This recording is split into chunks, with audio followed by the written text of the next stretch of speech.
नमस्कार दोस्तों हम आज देखेंगे विज्ञान से संबंधित टॉप 10 क्वेश्चन जो कि राजस्थान पुलिस, पटवार और एनटीपीसी यानी कि हर तरह के कंपटीशन एग्ज़ाम में ये आते रहते हैं। तो चलिए शुरुआत करते हैं क्वेश्चन नंबर 1 से। कार्बन डेटिंग विधि किसकी आयु निर्धारित करने के लिए अपनाई जाती है? तो इसका आंसर होता है जीवाश्मों की, यानी कार्बन डेटिंग विधि होती है। देखो, एक पहले थी यूरेनियम डेटिंग विधि, वो एक अलग है, लेकिन अगर एग्ज़ाम में आता है कार्बन डेटिंग विधि तो ये किसके लिए लागू होती है? जीवाश्मों के लिए। नेक्स्ट क्वेश्चन की बात करते हैं। शरीर में रक्त बैंक का काम कौन सा अंग करता है? ये बहुत इंपॉर्टेंट क्वेश्चन है। इस क्वेश्चन को अपन इम्पोर्टेंट कह सकते हैं, ठीक है। ये बहुत इंपॉर्टेंट क्वेश्चन क्यों है? क्योंकि एसएससी रेलवे में ये आखिर पूछा जाता है कि शरीर में रक्त बैंक यानी ब्लड बैंक, ठीक है, कि ब्लड बैंक है उसका काम कौन करता है? फीमेंट, कौन करता है? फीमेंट या स्प्लीन। ये याद नाम है जो याद रखना आपको कि ऐसा क्वेश्चन आ जाता है कि रक्त बैंक का काम हमारे जो शरीर है उसमें कौन सा अंग करता है? तो फीमेंट, ठीक है। नेक्स्ट क्वेश्चन, हरे पौधों में प्रकाश संश्लेषण की इकाई क्या कहलाती है? देखो, क्वेश्चन का तरीका देखो पूछने का, जैसा कि पौधे भोजन कैसे बनाते हैं? प्रकाश संश्लेषण प्रक्रिया द्वारा। तो ये कितना कॉमन क्वेश्चन है। आज का कंपटीशन इतना सरल नहीं है कि हम ऐसे क्वेश्चन भी दे दें, ठीक है ना, कि नॉर्मल से क्वेश्चन आ जाए। नहीं भाई नहीं, क्वेश्चन आता है अलग तरीके से आता है, थोड़ा लेवल चेंज होता है उसका। तो यहाँ पर है हरे पौधों में प्रकाश संश्लेषण की यूनिट पूछिए कि जो फोटोसिंथेसिस है उसकी यूनिट क्या है, इकाई क्या है? तो वो होता है क्वांटोसोम। क्या होता है? क्वांटोसोम, याद रखना, ठीक है। नेक्स्ट क्वेश्चन, 40 वर्ष पूरे हो जाने पर चर्चित अप्सरा क्या है? यानी 40 ईयर से इसके कंप्लीट हो गए और ये अभी चर्चित है। अप्सरा क्या है? ये क्या है? Nuclear reactor. क्या है? Nuclear reactor. नेक्स्ट, डायनमो का क्या कार्य होता है? देखो, डायनमो और मोटर पर क्वेश्चन आता है। डायनमो कह दो या जनरेटर कह दो। जो जैसे जनरेटर को जो पहले था कि पंखा पकड़ के अपन घुमाते थे, यानी हम अपने शरीर से जो ऊर्जा देते हैं वो कहलाती है यांत्रिक ऊर्जा, और जब जनरेटर चालू हो जाता है तो उसको हम कहते हैं विद्युत ऊर्जा। तो यांत्रिक ऊर्जा से क्या देता है? विद्युत ऊर्जा। जबकि विद्युत मोटर होती है वो इसका उल्टा होती है, विद्युत ऊर्जा को किस में बदलती है? यांत्रिक ऊर्जा में, ठीक है। ये भी क्वेश्चन इंपॉर्टेंट है, हमेशा क्वेश्चन ये राजस्थान पुलिस और एनटीपीसी के लिए तो बहुत इंपॉर्टेंट है, ठीक है।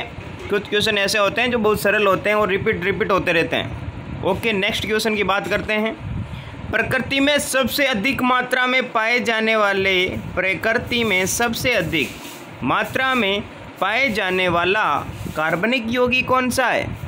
जो कार्बनिक कंपाउंड से जो अपनी नेचर में सबसे ज़्यादा क्वांटिटी में मिलता है वो है सेल्यूलोज। यहाँ पर आपको ज्ञात होना चाहिए कि कार्बन का नाम आया है तो कार्बन में जो हीरा होता है वो सबसे कठोर होता है, ठीक है।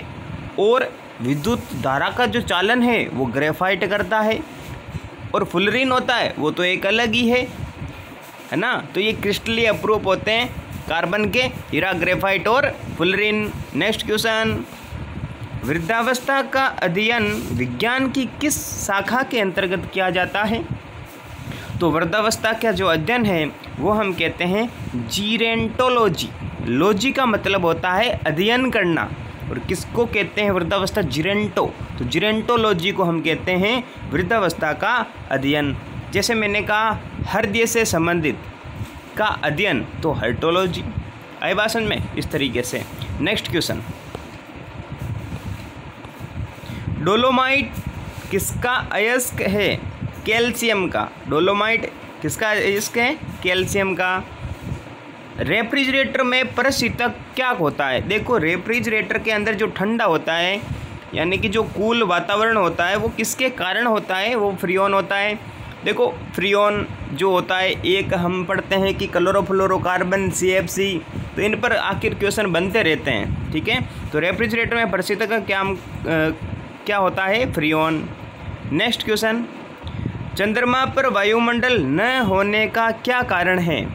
देखो, चंद्रमा पर वायुमंडल न होने का क्या कारण है कि वहाँ पर सभी गैसों का वर्ग माध्य मूल वेग, जो रूट स्क्वायर वेलोसिटी है, वो उनके पलायन वेग से ज़्यादा है या अधिक है। देखो, वर्ग माध्य मूल वेग क्या होता है कि जब हम किसी, जैसे ये होता है काइनेटिक थ्योरी ऑफ गैसेस, जिसको हम कहते हैं KTG, यानी कि जो गैसों का अणुगतिक सिद्धांत है उस पर ये काम करता है। जैसे किसी डब्बे के अंदर मैंने कहा गैस है और उसके अणु एक दूसरे से टकराते हैं और उस डब्बे की जो दीवार है वहाँ पर क्या लगाते हैं, फोर्स लगाते हैं या बल लगाते हैं, तो ये क्या होता है, इनका अणुगतिक वेग है वो बढ़ जाता है। तो वो क्या होता है, हम कह सकते हैं कि पलायन वेग से अधिक होता है। यानी चंद्रमा पर भी सेम होता है कि जो गैस है उनका VRMS वर्ग माध्य मूल वेग, ठीक है, RMS का मतलब होता है रूट मीन स्क्वायर वैल्यू या वेलोसिटी। तो VRMS होता है वो S के वेलोसिटी से ज़्यादा है, या वर्ग माध्य मूल मान किससे ज़्यादा है, पलायन वेग से। ओके दोस्तों, यहाँ तक हमने ये क्वेश्चन देखे। थैंक यू, और ऐसे ही बने रहें और अपनी तैयारी जारी रखें, ठीक है। और इसके डिस्क्रिप्शन में अगर PDF है तो मैं अवेलेबल कर दूँगा।